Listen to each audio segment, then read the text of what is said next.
All right, it's your man King Moves, and I'm back today to have a conversation a lot of people not going to be ready for, but we're going to do it anyway.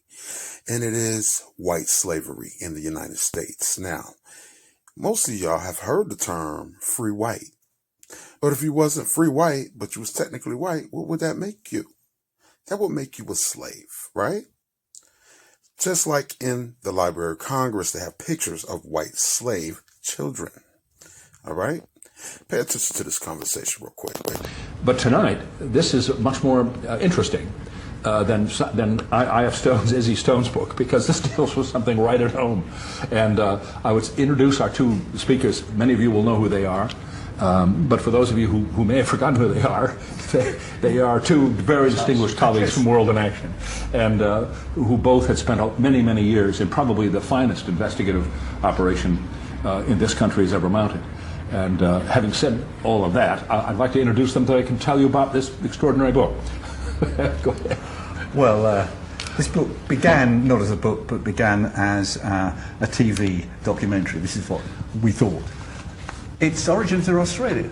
I was in Australia on holiday, my wife is Australian, and I was in that wonderful institution, the Mitchell Library in Sydney.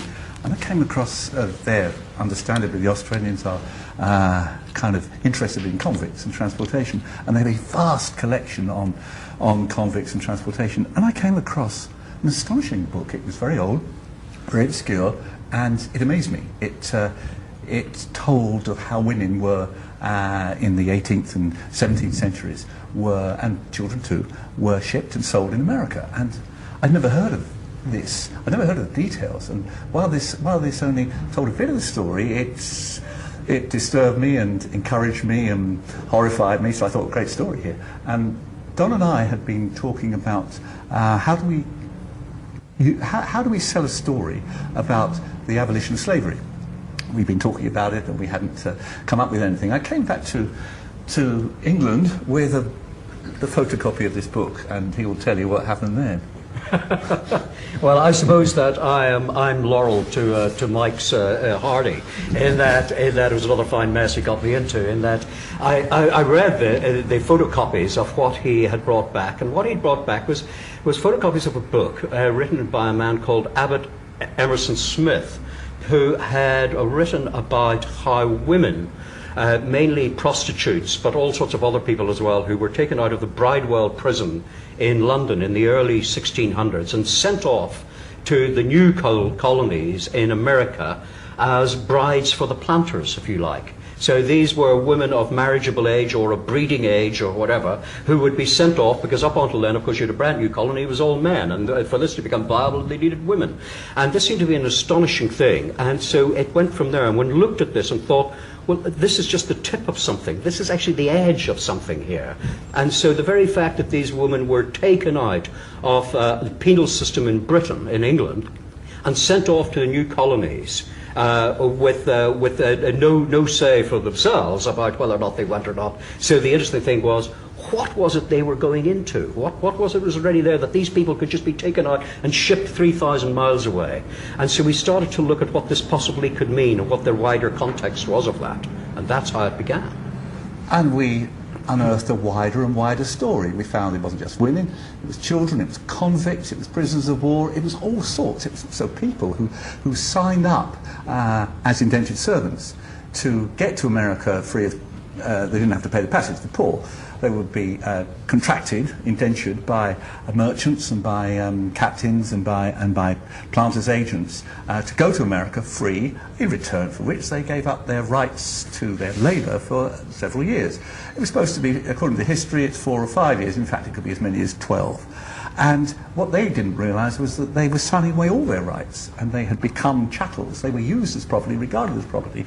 Now, as we began to investigate this, and we used all the kind of resources that investigators do. We look at every kind of book, every kind of official report, etc., diaries, letters. We realised it was an enormous story, and it was also something which refuted one of the great ideas, one of one of the key ideas of the development of slavery, which is that in 1619 slavery began in America with the arrival of 20 and odd Negroes, as they were called, sold, according to accounts, by a Dutch captain to planters in England, and this was where slavery began. Well, it wasn't true. Slavery had begun earlier. Children and women and convicts had been sold earlier than that, and although a small number of Africans were subsequently brought to Virginia and sold over the next decades, only very few, only 350 years later. 20 years later. But meantime, hundreds, thousands of poor whites were being brought in, and on various convicts and children, etc., and they were being enslaved. So that started us thinking this is an enormous story. It was a story too big, in fact, to sell to television. But we noticed certain patterns that, as we started to look at this, that appeared.